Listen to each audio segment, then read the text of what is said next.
Hello, my name's John Rogers. I've been privileged to play the viola with English touring opera for 20 years. And we'd just begun the spring tour this year with performances in Hackney and in Snape Maltings when the disaster struck, as you know. And we musicians and the staff of the company are very fortunate to be still supported in this time, but instead of going around the country and performing to you, we're at home and looking for ways to exercise our creativity. So it occurred to me that you might not be familiar with the viola. You possibly know that people tell viola jokes, the people in the orchestra, and that's obviously because it's not the most glamorous of all the instruments. But let me tell you, if we're not there, you would miss us. So I thought, using what instruments I've got to hand around the flat, I'd give you a little demonstration. And this is one of our favorite operas, Eugene, Onegin by Tchaikovsky.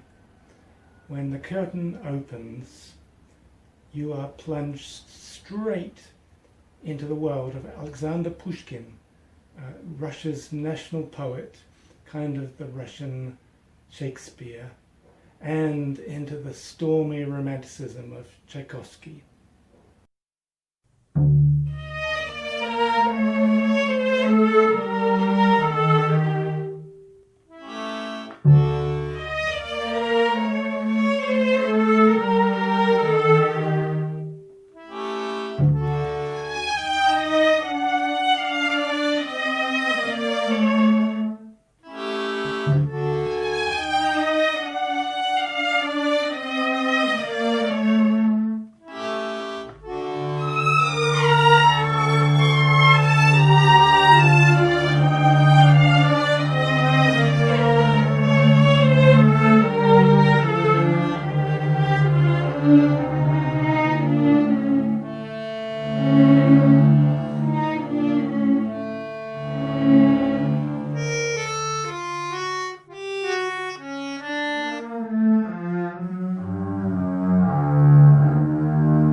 So do you feel there's something missing there?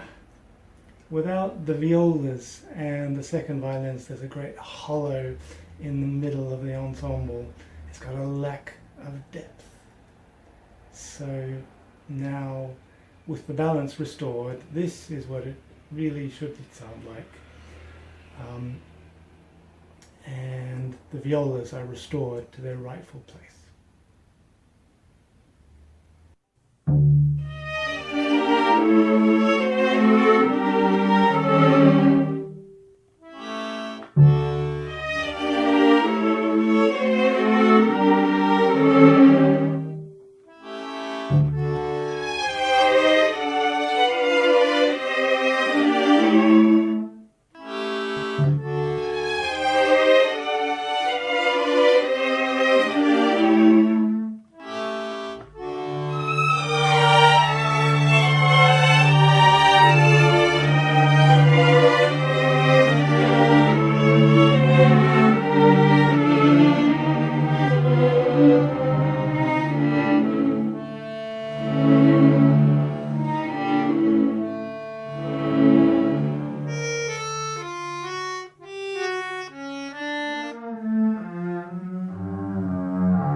If you didn't spend your childhood locked up in a little room practicing the piano or the violin or the clarinet, then you may be confused by all this stuff here, but actually the code isn't too hard to understand.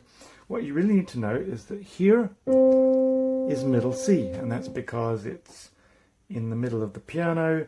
It's roughly the middle of where a male or a female voice, or even a child's voice, might be expected to be. And it's also in the middle between the treble stave where all the high notes are, and the bass stave where the lower notes are. It's got its own special line right there for C, and in this Tchaikovsky he's quite obsessed with D, which is the next letter up, and a scale takes in E, F, C, G, A, B and C. There are only 7 letters. An extra thing you want to know is that natural is the white notes on the piano. 1 note higher is a sharp, 1 note lower is a flat. So that's C flat, which happens to be the same as B.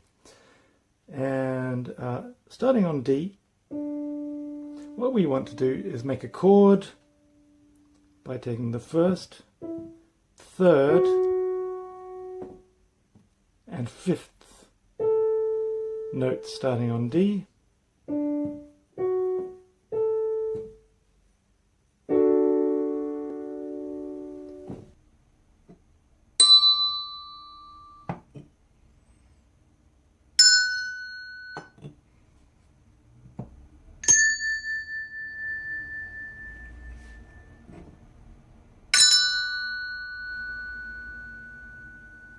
harmony. That's the basis of Western music. You could use that D, or this D here, or that one there, or a lower D, or a very low D. It's the same chord. I'll now give you a little explanation of triads. By the way, I haven't explained what this thing is. Well, the violins play the high notes written on the treble clef, and the cellos play the lower notes written on the bass clef, but we violas right in the middle have the alto clef for notes that are neither too high nor too low. With these primary colours, Tchaikovsky has many artistic effects available. Here's only the root of the chord. This is the root and the 5th together. Here's the root and the 3rd.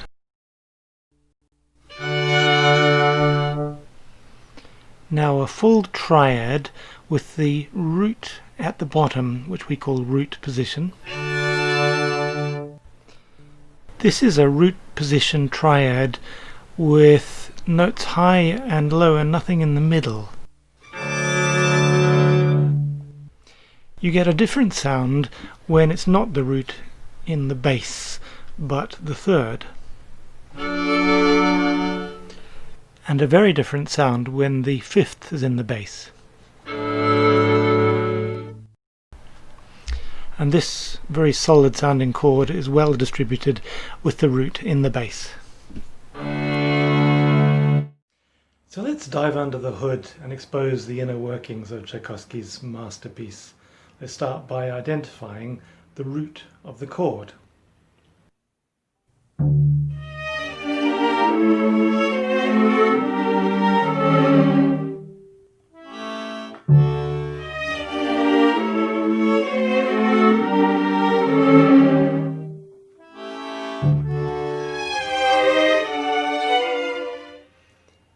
So the secret heroes of this story are the second violins.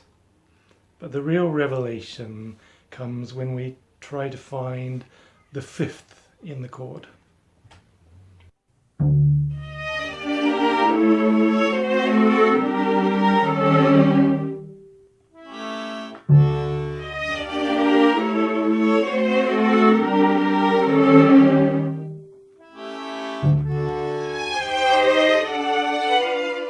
Viola's hard at work there, providing the framework for this jigsaw puzzle. Now, no surprises for guessing who's going to be in the limelight with the shifting major and minor thirds.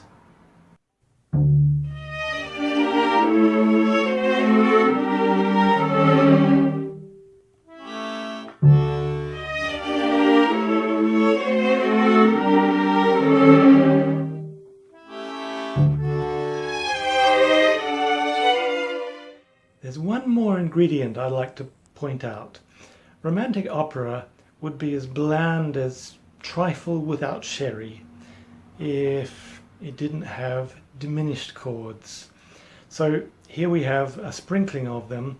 They're questing, rootless, full of indecision and drama.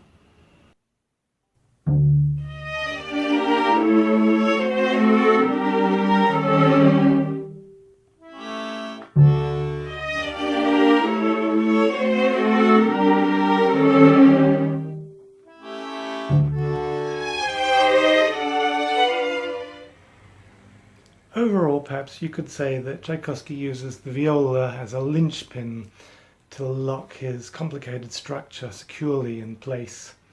We're like the mortar in the brickwork or the stuffing in the turkey.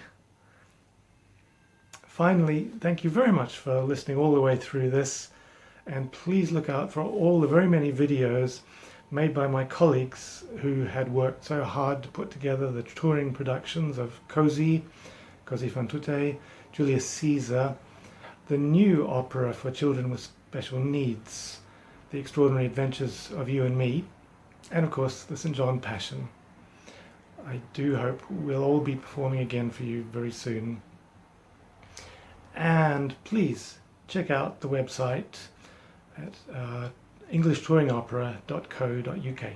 Thank you.